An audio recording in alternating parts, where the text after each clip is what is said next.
I'm Siobhan McDonnell. I'd like to acknowledge that I'm on Ngunnawal Ngambri land today. It's a beautiful day, and we've got lots of bird friends with us. I'm a woman of colour. I'm of European and Bermudan African ancestry, but a settler in Australia with a long generational history here.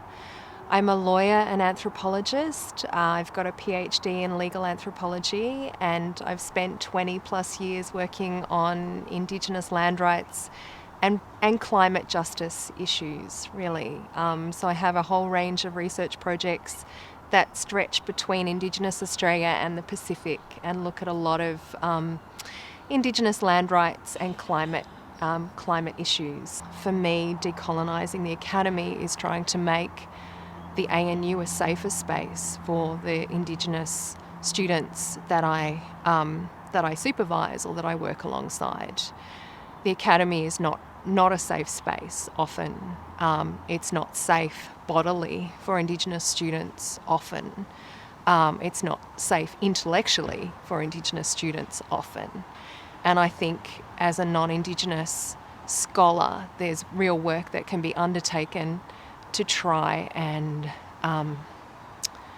help support in those spaces, in that practice of allyship, but also in very tangible ways as a supervisor, to try and create safe spaces around the students that you supervise, but also try and change the conversation, try and create breathing space as much as possible. So I've worked for many years to set up decolonial reading groups for Indigenous scholars. Here's one example.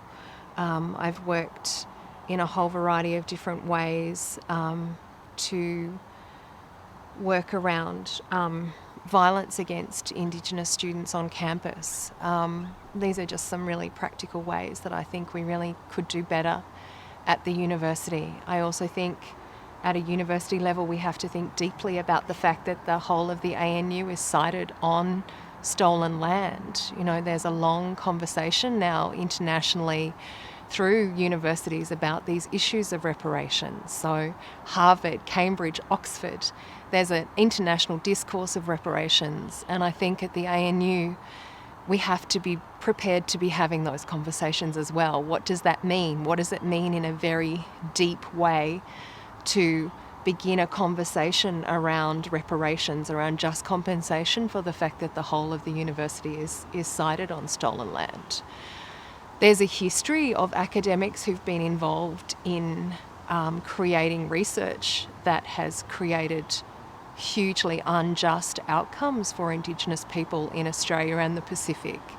So there's a need to account for that work. There's a history in the ANU and in the Crawford School where I'm situated of that research causing huge detriment to Indigenous people.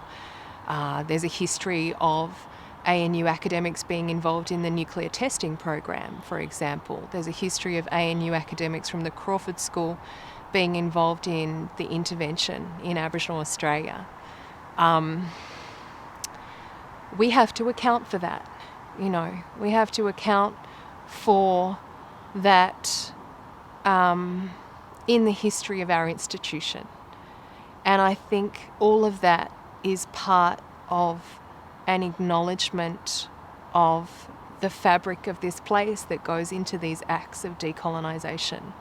So decolonisation is no single one thing, right?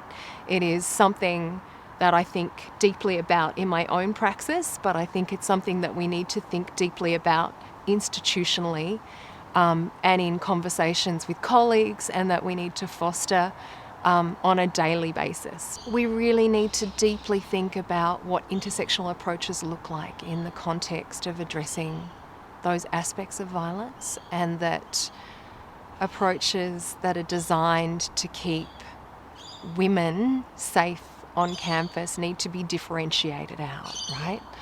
That women as a group are not single, that we need really diverse approaches to thinking in nuanced ways through all of these sets of issues. And that creating spaces like the Jabal Centre are very important for thinking around these things, right? Indigenous, First Nations only spaces are incredibly important. But they're just one part of the equation. And I think getting more and more Indigenous scholars in to ANU will start to change the university as a space. And I think slowly that is changing.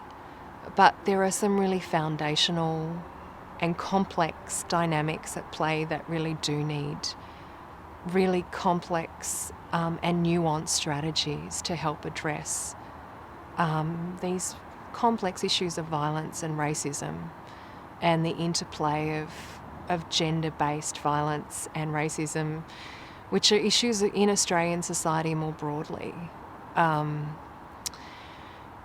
I think more broadly, the university is not necessarily a safe space, that often Indigenous scholars and the work that they are asked to do is just multiple times more in terms of the representation of diversity work, the committees that they're asked to sit on, the curriculum that they're asked to review, the diversity work that they're asked to undertake all day, every day, the acknowledgement of country, the, welcome to country, the making non-Indigenous people feel comfortable in the spaces that they sit in every day. And what I would say to non-Indigenous colleagues is do your own work. Do the work of understanding what it means to be located on Ngunnawal Ngambri country. Do you know the stories of this place? If not, why not? Why do you not know the stories of the country that you live and work on? Can you tell me the story of Canberra Creek? You probably walk past it every day. Why do you not know it? And I offer that provocation because it's not up to our Indigenous First Nations colleagues to give us the answers to all of these things. There's a body of work that we need to do, right? And I think too often Indigenous students and colleagues are called on to do all of that space of diversity work, and it is such a burden when really they want to be researchers or they want to be students and they want, you'll have to speak to them about it. I don't want to speak on their behalf, but it's up to non-Indigenous scholars and students to go out and do their own work, right? And it's up to the ANU to keep providing the resources for them to do that work rather than just constantly call on the handful of Indigenous scholars and students that we have to do that work all the time.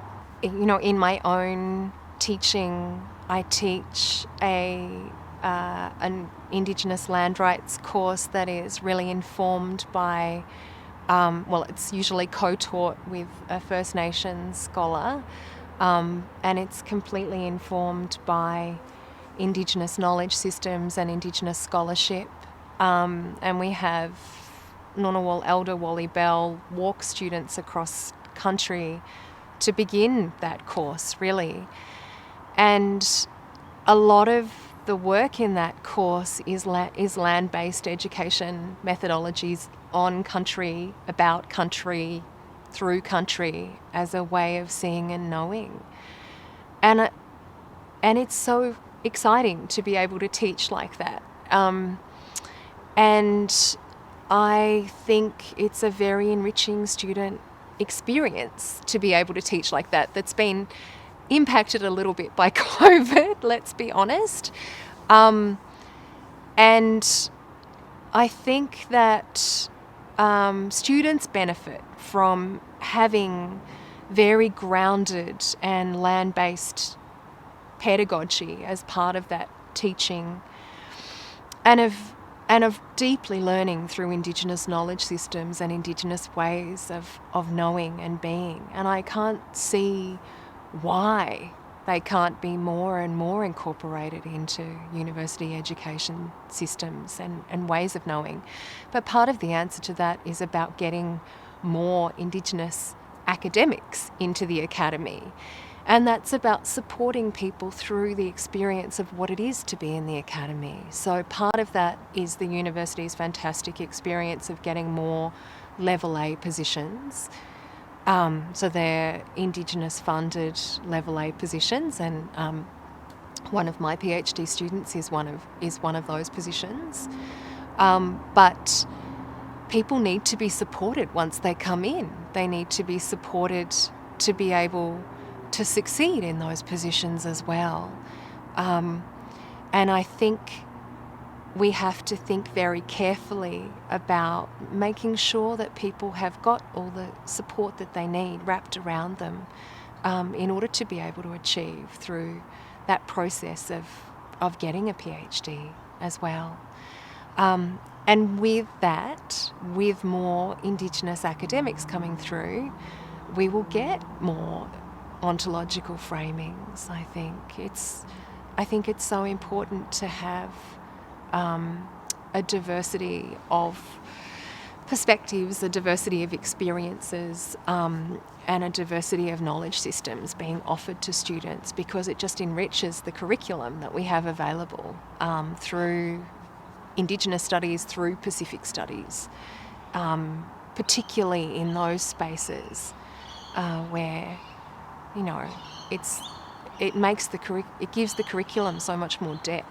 So there's so much work now that's been written by Indigenous scholars, First Nations scholars globally, in Indigenous studies, in Pacific studies, but through New Zealand and Canada and the US, about decolonial praxis, and really about what the principles are to ensure, and, you know, beautiful work out of Indigenous Australia as well, by some of our leading scholars, by Irene Watson, Martin Nakata, and really that start to really challenge all scholars, but particularly non-Indigenous scholars, to engage in research with a decolonial praxis that privileges Indigenous knowledge systems, that delivers research that is of benefit to Indigenous people, that doesn't simply compose a research agenda sitting in an ivory tower, that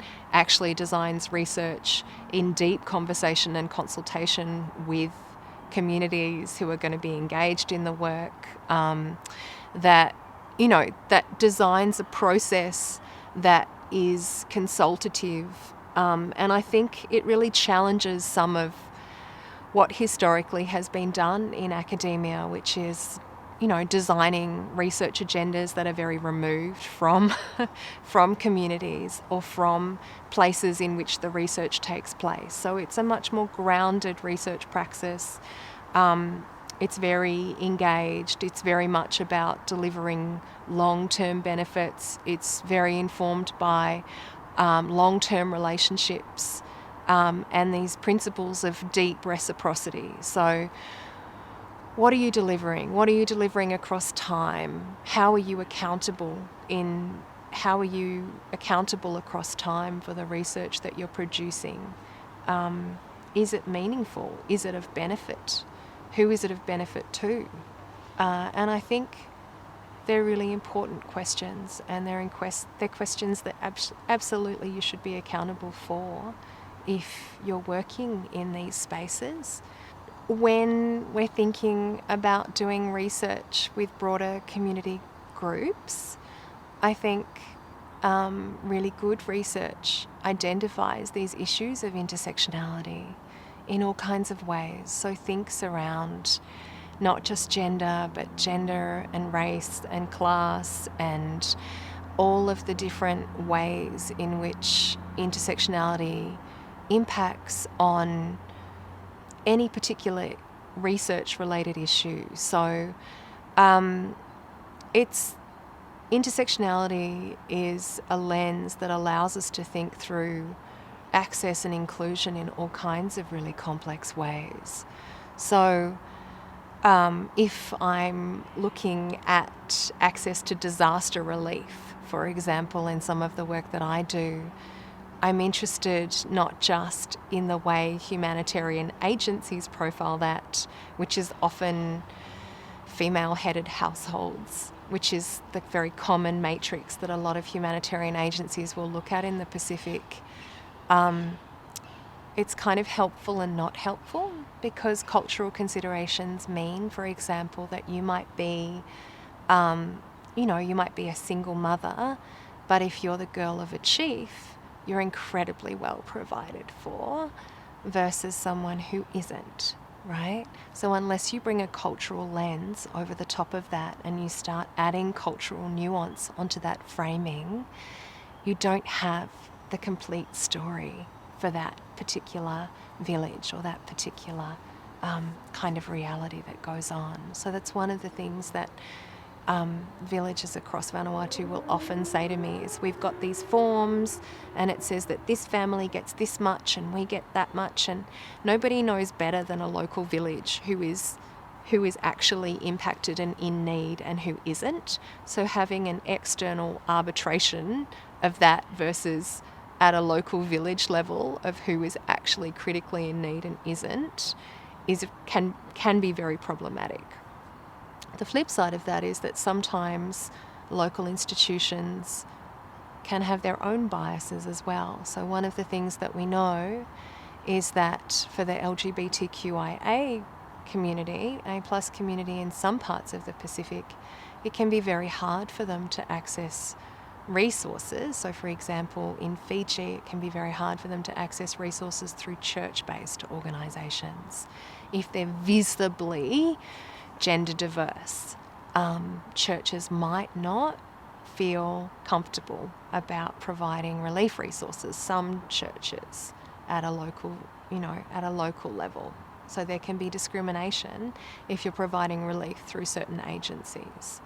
So this is how intersectionality impacts in all kinds of ways. We have to think through all of these access-related moments of intersectionality all the time in all the work that we do.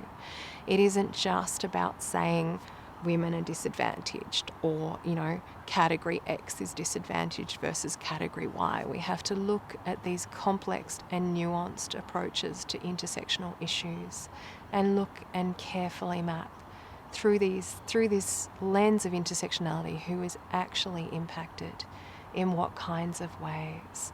And the best people to do that are people who are local and who have that lens already and who can do that work. So that's a product of my history. So I worked for a long time, for 10 years in Indigenous affairs, and I lived and worked for a long time in Central Australia and for the Central Land Council.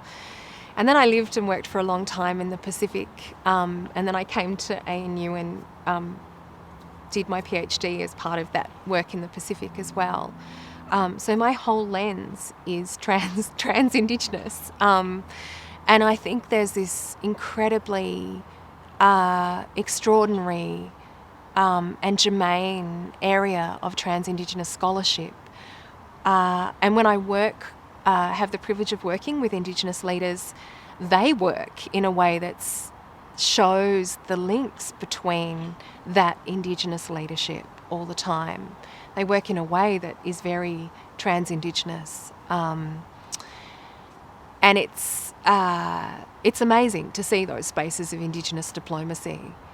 But at ANU, it's something that we very rarely do. So Indigenous Australia is very siloed off away from Pacific studies. And we don't have a seminar series that really speaks across each other very much. I think those spaces are opening up a little bit more, but historically they haven't been there at all. So Indigenous Australia very much, Indigenous studies scholarship has very much always looked to New Zealand and Canada and America and not the Pacific.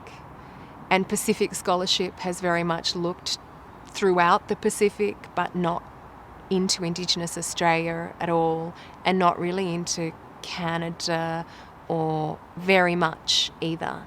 So there's been these kinds of strange disciplinary walls, I think, in certain ways. And I hope with these broader global Indigenous movements that they're starting to break down, because there's such an efflorescence of extraordinary scholars, and there's so much to be learnt in that scholarship, and it's so exciting. So I think so anyway.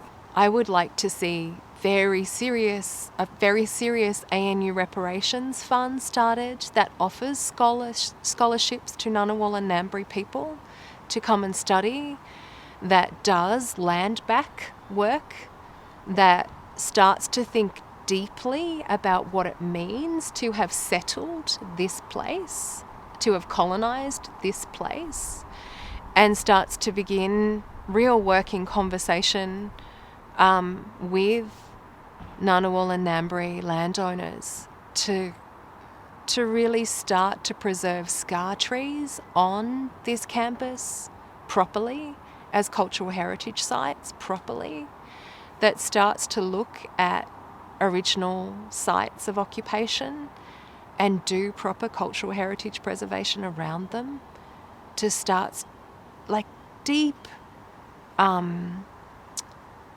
respectful work that looks like proper reparations work on the scale of what Harvard and Cambridge are doing, that looks at the historical legacies of this place, that does actual deep reparations, that prepares for the conversation that's coming in Australia around the voice, around Makarrata, around treaty. If we're going to do that work as an institution at ANU, then we have to start here, okay? If we want to lead that conversation, we need to begin here. Begin with your own institution out. Let's be that conversation.